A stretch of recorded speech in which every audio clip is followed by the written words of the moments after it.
국정교과서라고 하는 것은 과거에 유신 시절에 이미 시행이 되다가 민주화의 진행 과정 속에서 역사에서 이제 완전히 무덤 속으로 들어간 줄 알았는데 다시 끄집어내서 지금 이렇게 우리 사회 전체를 이렇게 혼란에 빠뜨리고 또 갈등을 유발하고 이런 모습들이 저는 굉장히 비정상이라고 생각합니다. 사실 역사라는 한 과목, 그 교과서 문제를 가지고 우리 사회 전체가 이렇게 소모적인 논쟁을 벌여야 한다. 근데 문제는 그것을 누가 벌이기 시작했냐는 것이죠.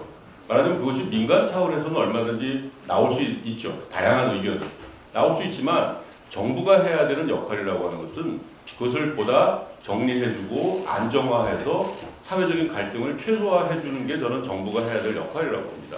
근데 거꾸로 지금 보면 정부가 그것을 말하면 유발해서 이렇게 가고 있는 이런 과정. 이것이 지금 현재 이 문제만이 아니라 과거 벌써 사실 이제 이것이 시작된 것은 이명박 정부가 들어서면서부터 시작이 되었죠. 그 역사는 굉장히 길고 사실 저는 제가 이제 가끔가다 그런 말씀을 드립니다만 지금 대한민국에서 나온 모든 거민정 역사 교과서를 제가 100% 다 집필을 했고 대표 집필을 했고 그런데 또 100% 다 합격한 유일한 역사학자입니다. 제가 이해할 수 없는 것은 교과서가 나오고 난 다음에 꼭 좌편향 논란이 있었어요. 여러분 다 기억하실 겁니다. 그러면 그 다음에 검증할 때는 떨어뜨리면 되지 않습니까? 좌편향이라며. 그런데 항상 합격을 시켜요. 그리고 합격되자마자 또 좌편향이라고 합니다. 여러분 보시면 알겠지만 저는 상당히 우편향적으로 생기지 않았습니까?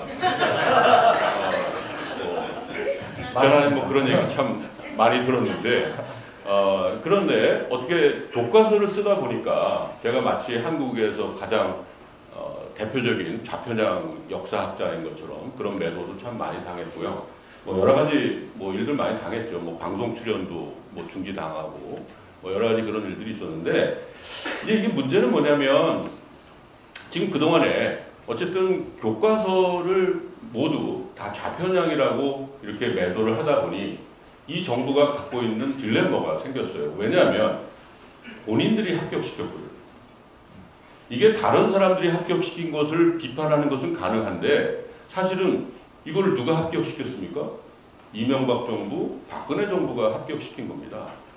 최근 지금 이 정부가 국정화의 논리 중에 하나로 제기하고 있는 것 중에 하나가 거민정 교과서가 좌편향됐다는 이야기를 하는 거거든요. 이것처럼 자가당착이 있을 수가 없어요. 왜냐하면 자신들이 검증을 했잖아요. 거기다가 여러분 교과서 문제를 잘 아시는 분들은 기억하시겠지만 사실은 이 검정에서 합격한다고 해서 그것이 바로 인쇄돼서 현장에 배포되는 거 아니거든요. 수정 요구라는 걸 하게 되어 있습니다. 그 수정 요구를 다 반영해야 돼요. 그러니까 검정을 하는 국편이 수정 요구를 했습니다. 그걸 다 받아들였어요. 그러니까 이것은 뭐냐면 원래 검정을 하면서 그들이 의도했던 것을 다 받아들였다는 뜻이잖아요. 그럼에도 불구하고 이걸 또다시 좌편향이라고 매도하면서 그 다음에 또 나온 것이 뭐냐면 수정 명령이었어요. 저희 집필자들은 협의회를 통해서 이것을 받아들이지 않았습니다. 그러나 우리나라에 참 묘한 그런 시스템이 있어요. 여러분 중에서도 아마 책을 내보신 분들이 여기 많이 계시겠지만 원래 필자가 고치지 않은 필자의 의도와 관계없는 책이 나올 수 있습니까? 여러분 책을 썼어요. 출판사 넘겼는데 출판사가 제 허락도 없이 마음대로 고쳐도 됩니까? 안 되죠. 안 되죠. 그런 책은 없어요. 그런데 대한민국에서 유일하게 그게 가능한 책이 뭐냐면 교과서예요. 교과서를 출판사가 임의로 고쳐도 집필자들이 그것에 책임을 추궁할 수가 없게 돼 있어요. 그 판례로 나와 있습니다. 그래서 지금 현재 올해 지금 학교에서 좀 가르쳐지고 있는 그 교과서는 바로 집필자들이 받아들이지 않겠다고 했음에도 불구하고 출판사가 교육부의 수정 명령을 받아들여서 다 고친 책이에요. 그럼 무슨 뜻이죠? 이 책은 교육부가 하고 싶은 대로 다 한 책인 거예요. 그런데 지금 또다시 국정화를 하는 명분을 이번에도 또 발표하면서 검정 교과서가 좌편향이라고 하는 말을 또 하고 있어요.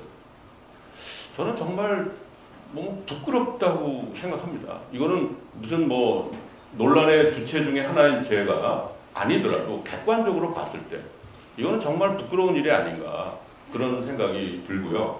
그러니까 결국은 자 교과서들을 다 거민정 교과서들이 다 좌편향이라 하다 보니 어떤 딜레마에 빠졌냐면 어차피 교육 현장에서는 그 중에 하나를 택할 수밖에 없는 거예요. 다른 책을 쓸 수가 없잖아요. 그런데 그 교과서가 다 좌편향을 해놨잖아요. 자, 그래서 어떻게 했습니까? 그래서 책이 만들어지기도 얼마 되지도 않았는데 또 검정을 다시 실시했죠. 다시. 자, 그래서 거기다가 뭐를 이제 집어넣냐면 소위 교학사 교과서를 집어넣은 겁니다. 자, 교학사 교과서를 해서 그거를 합격시키고 그거를 이제 교육 현장에서 점유율이 채택률을 높이는 그러한 역할들을 하겠다. 자, 그런데 어떻게 됐습니까? 그 교학사 교과서가 0.01%의 채택률을 맞았습니다. 제가 지난번에 어디서 얘기했는데 제가 참 저를 비롯한 많은 역사학자 교사들이 후회하는 것 중에 하나는 당시에 교학사 교과서의 채택률을 한 5%만이라도 할 수 있게 할 거예요. 그랬으면 이렇게 국정화까지 안 갔을 텐데 0.01%가 되고 말았어요. 자, 그러니까 뭡니까? 그 온갖 난리를 다 떨었는데 결국은 처참하게 실패했죠. 그러니까 그들이 좌편향이라고 생각하는 99.9% 중에서 또 교육 현장은 그거를 채택할 수밖에 없는 겁니다. 자, 그때부터 말하자면 국정화를 해야 된다. 말하자면 다른 말로 얘기하면 0.01%의 교과서를 100%의 교과서로 만들겠다라고 하는 것이 바로 국정화의 본질입니다. 자, 그러니까 그렇게 모든 국민들 이번에 나온 그 교과서가 여러 가지 이제 뭐 비판을 받고 있죠. 우선 제도적인 측면, 그 다음에 내용적인 측면. 자, 제도적인 측면. 국정화라는 것은 결국 국가가 역사에 대한 해석과 소수를 독점하겠다라고 하는 거죠. 그렇기 때문에 이것은 독재 정권이나 사회주의 국가에서나 쓰는 방식입니다.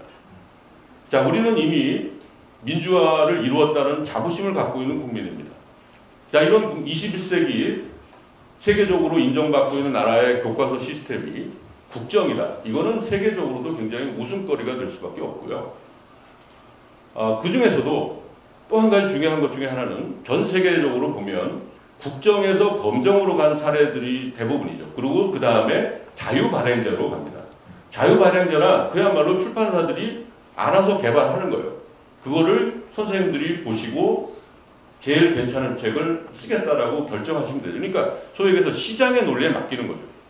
책을 제대로 만들지 못하면 팔리지가 않으니까.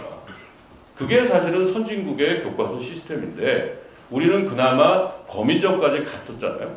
그런데 거민정을 갔다가 다시 국정으로 간 나라는 전 세계에 단 한 나라도 없습니다. 이렇게 역행하는 나라가 도저히 존재하지 않는 거죠. 그렇기 때문에 그 제도적인 측면, 거기다 내용적인 측면도 항상 그동안에 많은 작년에 이 국정화 반대 논리 중에 하나가 뭐냐면 너무 졸속한 제작 기간을 많이 지적했습니다. 그랬더니 아주 자신만만해 했었죠. 할 수 있다. 정말 이번에 얘기 들어보니까 엄청난 인원이 이 책 하나 만드는데 투입이 됐습니다. 정말 엄청난 인원. 그런데 그 결과가 어떻습니까? 자, 우선 거기에 담긴 역사 인식 대단히 문제가 많습니다. 이것은 말하자면 교학사 교과서의 말하자면 제2탄이죠. 실제로 이게 뭐 다른 것이 아니고 실제로 필지는 뭐 다를지 모르지만 특히 사실 우리 그렇죠. 우리 교과서 내에서 뭐 편향 논란의 대상이 되는 것은 대체로 보면 뭐 현대사가 대부분이고 또는 이제 근대사 일부인데요. 자, 이 부분의 필자들은 철저하게 바로 교학사 교과서를 썼던 그 한국 현대사학회 사람들이 쓴 책입니다.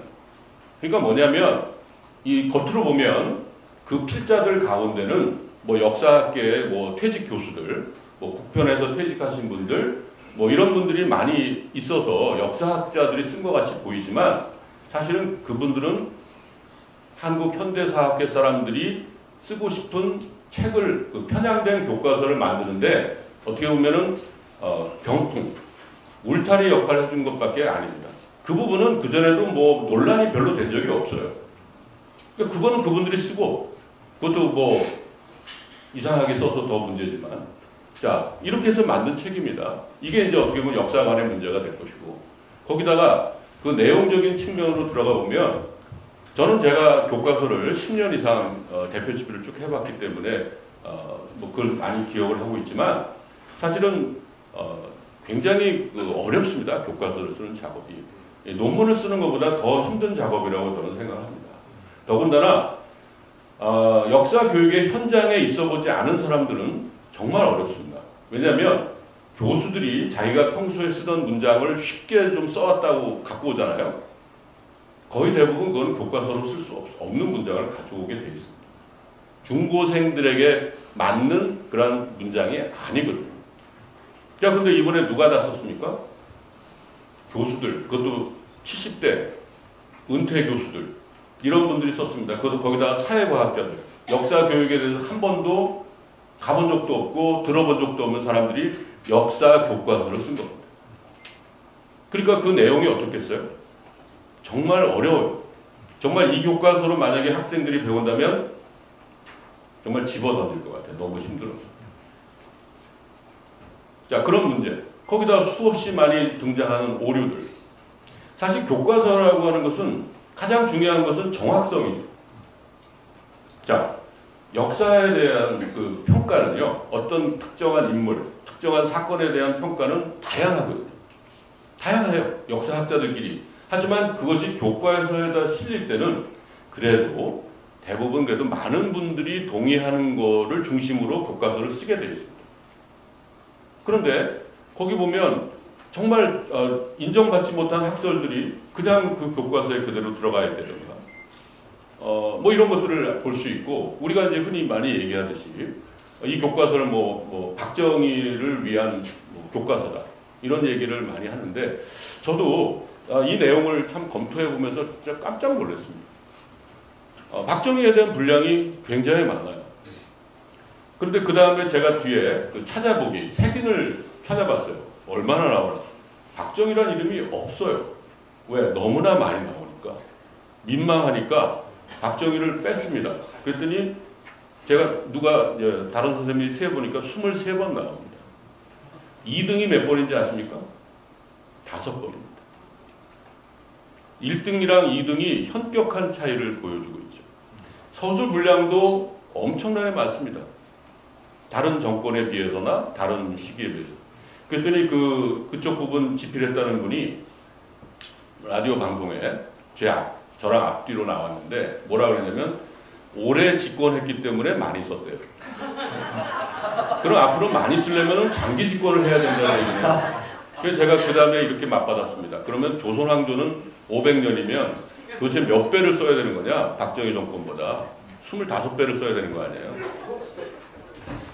그러니까 이런 것들이 전체적으로 이렇게 문제이기 때문에 제가 말이 좀 길어집니다만 어쨌든 그런 문제들이 있기 때문에 이 국정교과서라는 것을 우리 학생들에게 가르칠 수 없다.